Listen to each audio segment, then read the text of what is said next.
এই আবু জেহেল বলতেছে, তোমরা তো ভালো বুদ্ধি দিয়েছো, তোমাদের পরামর্শটা অনেক সুন্দর হয়েছে, তোমাদের পরামর্শ অনুযায়ী আমি এখন আমার কার্যক্রম চালাবো। হ্যাঁ উঠবো, হ্যাঁ সাইবা, তোমরা কোথায় আছো? তাড়াতাড়ি করে আসো, তোমরা গর্ত খনন করার জন্য হাতিয়ার নাও, তোমরা রাত্রিবেলায় গর্ত করবা। আমার ভাতিজা সকাল বেলায় যখন কোরআনের দাওয়াত দেওয়ার জন্য যাবে, যাওয়ার সময় আমার ভাতিজা সকাল বেলায় যেন আমি শুনতে পারি, আমার কানে যেন আওয়াজ আসে যে আব্দুল্লাহর বেটা মোহাম্মদ গর্তে পড়ে গিয়েছে। সকলেই মিলে সারা পরামর্শ করা শেষ হয়ে গেল, গর্ত খনন করা হয়ে গেল। গর্ত খনন করার পরে পরের দিন সকালবেলা আল্লাহ রাসূল ঘর থেকে বের হয়েছে কোরআনের দাওয়াত দেওয়ার জন্য।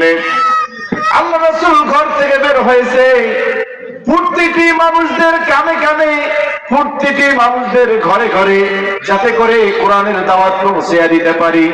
এই জন্য আল্লাহ রাসূল ঘর থেকে বের হয়েছে। এখন আমি সামনের গ্রামে চলে যাব। যাওয়ার সময় গর্তের কাছাকাছি যখন চলে গিয়েছে, আমার আল্লাহ রাব্বুল আলামিন সকল ফেরেশতাদেরকে ডাক দিয়ে বলতেছে, হে ফেরেশতারা তোমরা এইদিকে আসো। আমার দুষ্ট পয়গম্বর আখেরি জামানার নবী, আমার বন্ধু কোরআনের দাওয়াত দেওয়ার জন্য রাজপথে বেরিয়ে পড়েছে।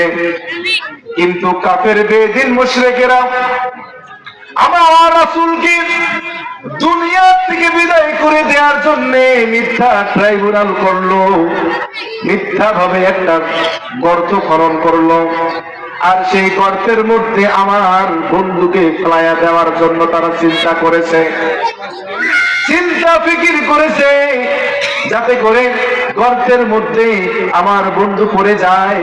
হে ফেরেশতারা তোমরা তাড়াতাড়ি করে আসো, তোমার যে নূরের পাখাগুলো আছে এই নূরের পাখাগুলো ওই গর্তের উপরে বিছায়া দাও, যাতে করে আমার নবী, আমার বন্ধু, আমার পয়গম্বর তোমার নূরের পাখা দিয়ে যেন সে পার হয়ে যায়। খারাপ লাগতেছে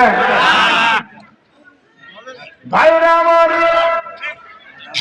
নূরের পাখা বিছিয়ে দিয়েছে ফেরেশতারা, আর সেই পাকার উপর দিয়ে আমাদের নবী কোরআনের দাওয়াত দেওয়ার জন্য রাজপথে বের হয়েছে।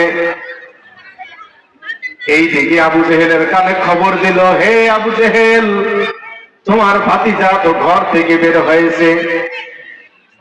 আল্লাহর নবী তো ঘর থেকে বের হয়েছে, তার মানে ঘর থেকে যেহেতু বের হয়েছে তার মানে গর্তে পড়ে গিয়েছে, এটা ছিল তাদের মাথার মধ্যে।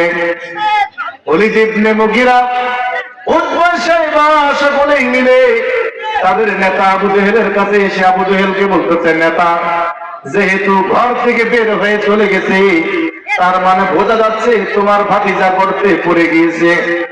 এখন যেহেতু তোমার